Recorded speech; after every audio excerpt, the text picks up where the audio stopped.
সুপ্রিয় শিক্ষার্থীবৃন্দ, আসসালামু আলাইকুম। এই করোনাকালীন সময়ে নিঃসন্দেহে তোমরা স্বাস্থ্যসম্মতভাবে ভালো আছো, আমিও ভালো আছি।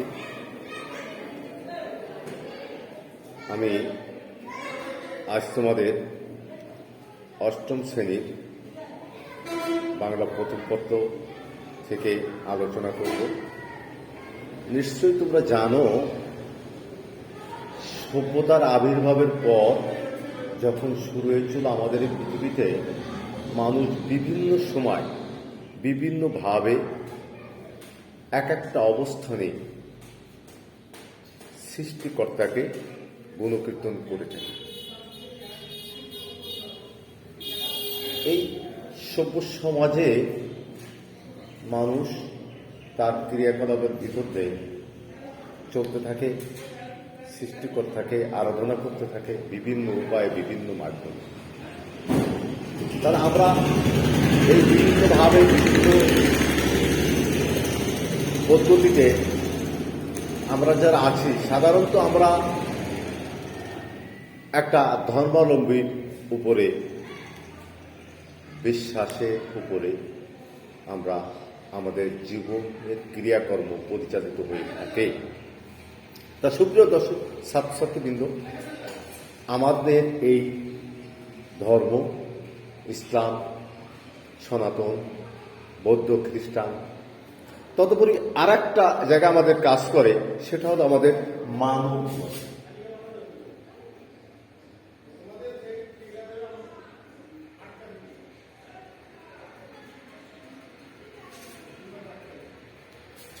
আমাদের মানব ধর্মের কবিতায় কবি লালন শাহ তার কবিতার ভিতর দিয়ে সুস্পষ্টভাবে তিনি উপস্থাপন করেছেন যে আমরা যে ধর্মাবলম্বী হই না কেন,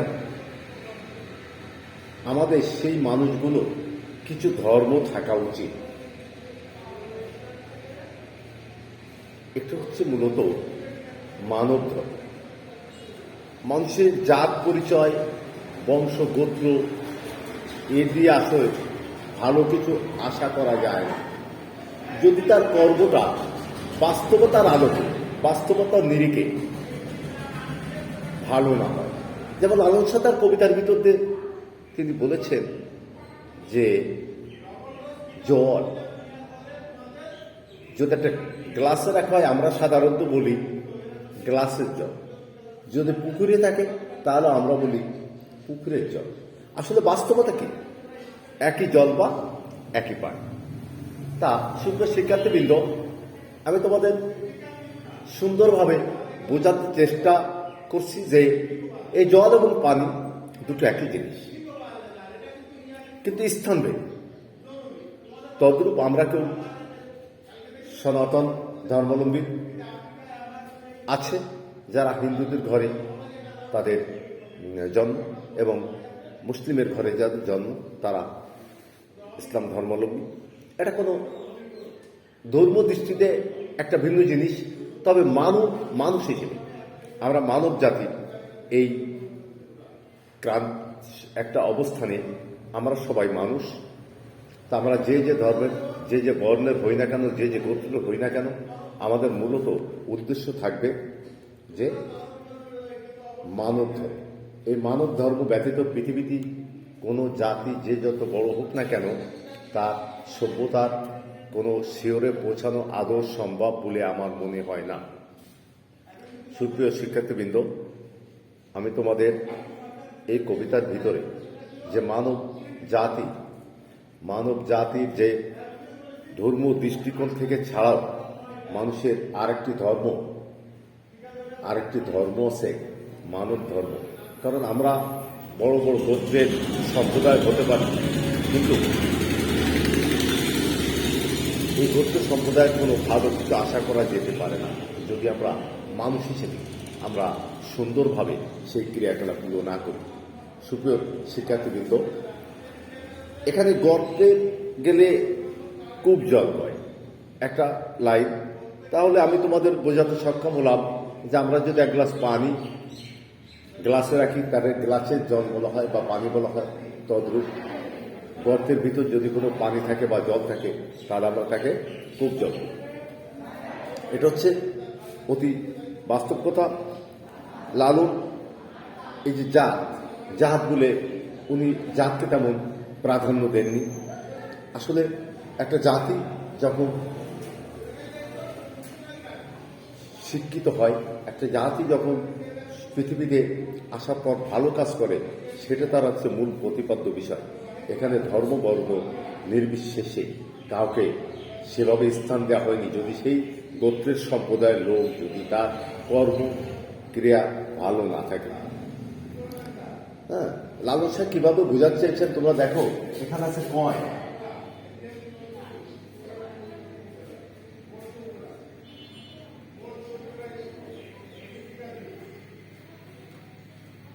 একবার সুন্দর ভাষায় তিনি বোঝাতে চেয়েছেন যে কয় সব লোকে কয়, মানে সব লোকে বলে, এরকম একটা বিষয়।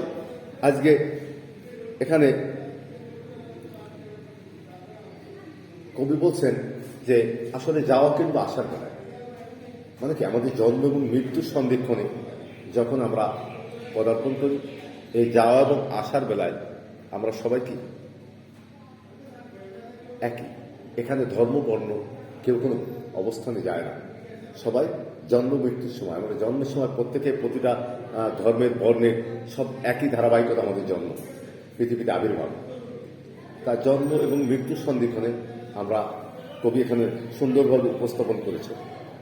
তোমরা জানো যে কবিতাটি উপস্থাপন করেছেন ফকির লালন শাহ। তিনি এই কবি সম্পর্কে আমরা সুন্দর সুন্দর কথা এবং সুন্দর সুন্দর জিনিস আমরা দেখতে পাই কবি তার গানের ভিতর দিয়ে। এটা একটা গান, সব লোককে লালন কি লালন গীতি, তাই না? এই লালন গীতি আমরা বিভিন্নভাবে এই কথাগুলো শুনতে পাই, কিন্তু আসলে এই ভিতরে যে এত মর্মস্পর্শী বিষয় রয়ে গেছে, আমরা এত কিন্তু পূর্বেকার দিনে আমরা অনুধাবন করি না। তার সুন্দর শিক্ষার্থীবৃন্দ, আমি তোমাদেরকে সুন্দরভাবে বোঝাতে চেষ্টা করবো এবং তোমরা বাড়িতে এই কবিতাটা আলোচনা করবে, পড়বে এবং যেখানে কোনো সুবিধা অসুবিধা সেটা জানার চেষ্টা করবে। আমি তোমাদের বলি, এই মানব ধর্ম কবিতা কবি লালন শাহ তার কবিতার ভিতরে আমাদের মানব সমাজ সভ্যতা সম্পর্কে যেভাবে সুস্পষ্টভাবে ব্যাখ্যা করেছেন, আমাদের উচিত এই কথাগুলো আমাদের জেনে শুনে বাস্তবতা উপলব্ধি করা। এই বাস্তবতা উপলব্ধি করতে না পারলে আমরা আসলে পূর্ণ মানুষ রূপে আমাদের সমাজে আমরা স্থাপিত হতে পারবো না, প্রতিষ্ঠিত হতে পারবো না। তা আমাদের এই সমস্ত জিনিস আমাদের লালন শাহ যে কবিতার ভিতর দিয়ে সুন্দর সুন্দর কথা বলেছেন, তাই না? আমরা প্রত্যেকে দেখো কিভাবে কথা বলেছেন। আমরা প্রতিটা লোকই সেই সৃষ্টিকর্তাকে আরাধনা করি,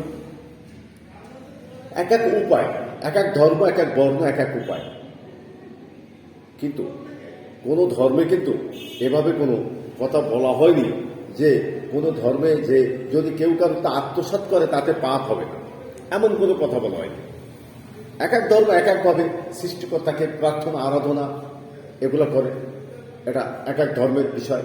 কিন্তু আমরা প্রকৃত মানুষ রূপে আমাদের যদি এই সমাজে আমরা প্রতিষ্ঠিত হতে চাই, তাহলে আমাদের কিছু কিছু বিষয় আমাদের জানতে হবে, বুঝতে হবে, শিখতে হবে। তাই কবি লালন শাহ তার কবিতার ভিতর দিয়ে মানব ধর্ম কবিতার ভিতর দিয়ে আমাদের সমাজকে চোখে আঙ্গুল দিয়ে দেখিয়েছেন যে তুমি যে ধর্মের বর্ণে যে জাতের হও না কেন, তোমাকে মানুষ রূপে তোমাকে সুপ্রতিষ্ঠিত মানুষ হতে হবে। এর ব্যতিক্রম কিছু আছে বলে আমার মনে হয় না। আমি সাধুবাদ জানাই, আমি সুন্দরভাবে ব্যক্তিগতভাবে সমর্থন করি। তা আমি তোমাদেরকে আরো বলবো, এই কবিতাটি সুন্দরভাবে তোমরা আবৃত্তি করবে, জানবে, শুনবে। হ্যাঁ, এই অবস্থা তোমরা দেখবে। আগামী দিন তোমরা আরো সুন্দরভাবে এই কবিতা বা তোমাদের বাড়ি বসে সেই করোনাকালীন সামাজিক দূরত্ব বজায় পরিষ্কার পরিচ্ছন্নের ভিতর দিয়ে তোমরা তোমাদের সময় অতিবাহিত করবে, এই আশাবাদ ব্যক্ত করে আজকের মতো এখানেই আমার ক্লাস সমাপ্তি ঘোষণা করছি। খোদা হাফেজ, আসসালামু আলাইকুম।